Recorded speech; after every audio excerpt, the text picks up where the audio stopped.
Premium news network में दोस्तों आपका स्वागत है। मैं हूं आपके साथ राशिद जहीर।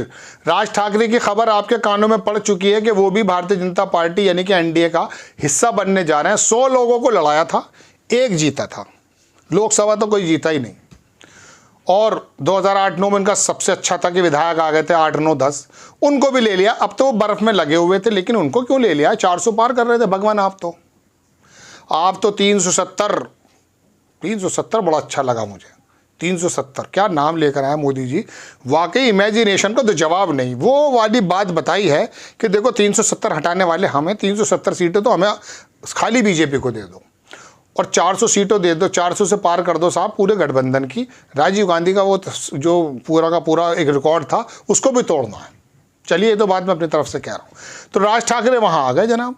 तो अब राज ठाकरे जो आए हैं तो 400 सीटों की बात क्या हुई और ऐसी क्या वजह रही है कि राज ठाकरे की भी लेना पड़ने लगा है? जब आप इतने कॉन्फिडेंट हैं, तंत्र आपके हाथ में, गोदी मीडिया आपके हाथ में। अब तो यूट्यूब के अंदर भी इस प्रकार के इन्फ्लुएंसर, 5000 इन्फ्लुएंसर बुलाए दिल्ली में, ऐसे भाग रहे थे जिसके 500 सब्सक्राइबर, वो भी भाग रहा था। पैसे मिलेंगे साहब। पूरा का पूरा सोशल मीडिया पर जिन लोगों को धार्मिक पशु बना दिया है, उनके अंदर तड़का देने का टाइम आया हुआ है। एक अभी मैंने देखा यूट्यूबर है, वो बिहार का ही है, चश्मा लगाता है, वैसे बनता अपना में बड़ा हीरो सा है, लेकिन बिहार का है भाई। बातें भी उसकी इसी प्रकार की हैं। आप यकीन मानिए, लिटरली गाली बक रहा है मोहम्मद जुबैर अल्ट न्यूज़ वाले को। गाली बक रहा है, गाली, शब्द गाली के हैं उसके। मेरे मन में भी यही बात आई कि मैंने यार कम से कम तूने बिहार से आने के बाद अपना हुलिया सही कर लिया है। हम लोगों का जरा सा ऐसे ही रहता है भाई, हम बम्बई के बॉलीवुड के लोग तो हैं नहीं, यूपी बिहार के हैं।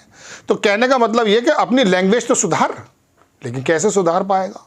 क्योंकि उस परिवेश में पला बड़ा है और फिर आकर के सरकार की चाटुकारिता, मतलब मैं चाटू करने की बात याद आई, लिटरली गाली बक रहा है। यकीन मानिए आप, मैं आपको कैसे दिखा पाऊँ। खैर, अपनी बात बताता हूँ कि मैं महाराष्ट्र में आ जाता हूँ। ये लोग आकर के अब तड़का लगाने लगे हैं। तो अब जब 400 हैं, शिंदे को क्यों तोड़ा था साहब? अजीत पवार को क्यों ये कहा था या तो जेल या फिर रेल? बिहार भोपाल में कह रहे थे ना, 70,000 करोड़ रुपए का करप्शन पार्टी का घोटाला, 35,000 का तो सिंचाई का है। 4-5 दिन बाद क्या हुआ? जेल का डर दिखाया, रेल में बैठ गया वो बंदा। वो बोला चाचा बूढ़े हो गए हैं, ज़्यादा हो गई उनकी उम्र, सुनूंगा नहीं। रेल में बैठ गया, बन गया डिप्टी सीएम। तो अब ये डिप्टी सीएम बनाया, 2-2 लोगों की पार्टियां तोड़ दी, बाला साहब ठाकरे की पार्टी तोड़ दी। क्या अब भी पेट नहीं भरा भगवान? 370 में 272 तो आ ही जाओगे। 272 की कोशिश कर लो। हालांकि 272 भी नहीं आ रहे हैं, ये मैं आपको बता रहा हूं। हिंदी पट्टी पे अगर आप मेरी बात सुन रहे हैं तो आपको मेरी बात गलत लग रही होगी, लेकिन आपको मैं बता दूं, पूरी हिंदुस्तान की आपसे बात कहूं, इनका कोई पुरसाने हाल नहीं है। इनकी हालतें बहुत ख़राब है भाई, बहुत हालतें ख़राब है इनकी। साउथ में, कलकत्ता में, मध्य प्रदेश में, कर्नाटक में, आसाम में, केरल में, बंगाल में, कहाँ कहाँ बताऊं। हरियाणा की हालात तो ये हैं कि सारी की चीज़ें हाथों से निकलती जा रही हैं।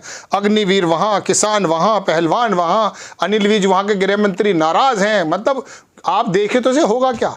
हाँ, उत्तर प्रदेश में 80-0 आ जाए तो कोई दिक्कत नहीं है। 2-3 सीटें शायद अखिलेश यादव की आ जाएँ, बाकी तो मुझे उम्मीद नहीं है अभी तक, चूँकि वोट बैंक ही नहीं है हाथ में, क्या कर सकते हैं। हाँ, कुछ अखिलेश यादव अगर काम कर जाएं, कुछ अच्छे किए भी हैं। मैं आ जाता हूँ फिर महाराष्ट्र में। तो महाराष्ट्र में राज ठाकरे को लेने की ज़रूरत क्या पड़ गई है? राज ठाकरे क्या कर देंगे साहब आके? राज ठाकरे का कुछ परिवहन मंत्रालय से काम है, जानते हो भी नहीं? ऐसे आरोप लगते हैं कि बसें वगैरह चलती हैं, स्टेट जो वहाँ का कारपोरेशन है बस परिवहन का, तो हो सकता है उनका कुछ चला गया हो नोटिस, बसें चला रहे जा रहे हो। उन्होंने कहा नहीं साहब, 1.5% वोट है, बताओ क्या करना है। अरे उद्धव ठाकरे जो है बड़ा मराठी मानुष करते हैं, जरा इनको आगे पीछे करना है। अपनी शोला बयानी से हमारे वो बयानों में मंचों पे आना और धम मचा देना, लेकिन कभी कभी तो अपनी जगह बेवकूफ़ी का भी काम कर जाते हो।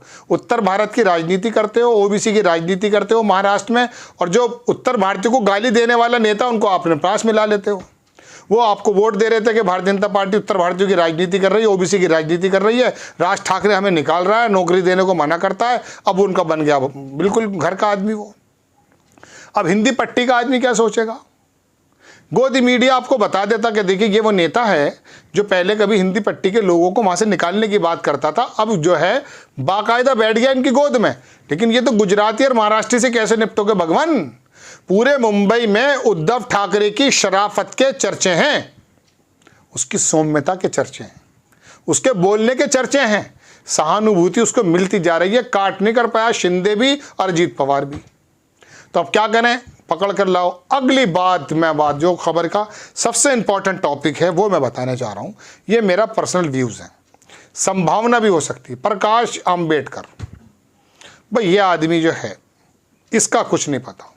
अगला निशाना राज ठाकरे, तो एक अजीबोगरीब इस पर का बात सुन लीजिए, कोई दिक्कत नहीं है, आने जाने से कुछ नहीं है, बल्कि समझ लीजिए लाए हैं, ठीक है, नाम बढ़ गया, हालात बदलेंगे, उससे कुछ नहीं।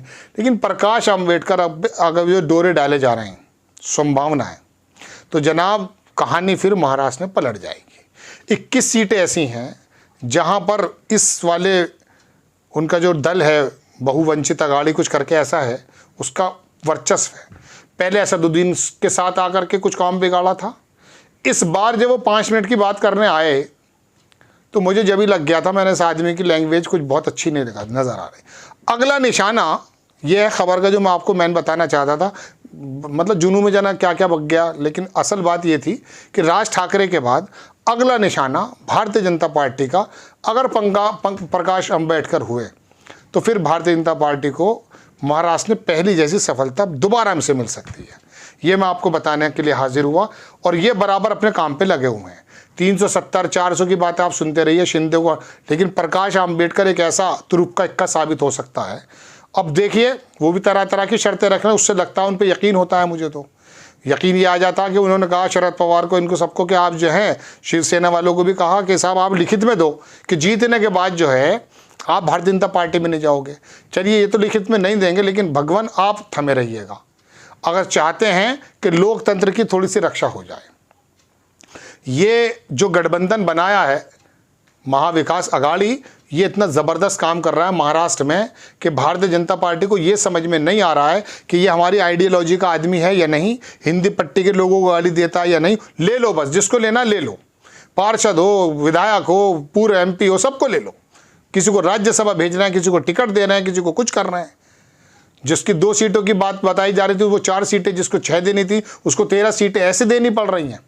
वजह उसकी है कि महाराष्ट्र को फिर दोबारा से उसी तरीके से कब्जाने का प्रोग्राम है। लेकिन ये 2 फैक्टर्स हैं, एक को तो अपने पास उन्होंने कर लिया जिसका कोई असर नहीं है, लेकिन प्रकाश आंबेडकर वाला अगर फैक्टर इनका चल गया तो फिर आप यकीन मानिएगा कि महाराष्ट्र के अंदर इनकी जीतें बहुत अच्छी आ जाएंगी।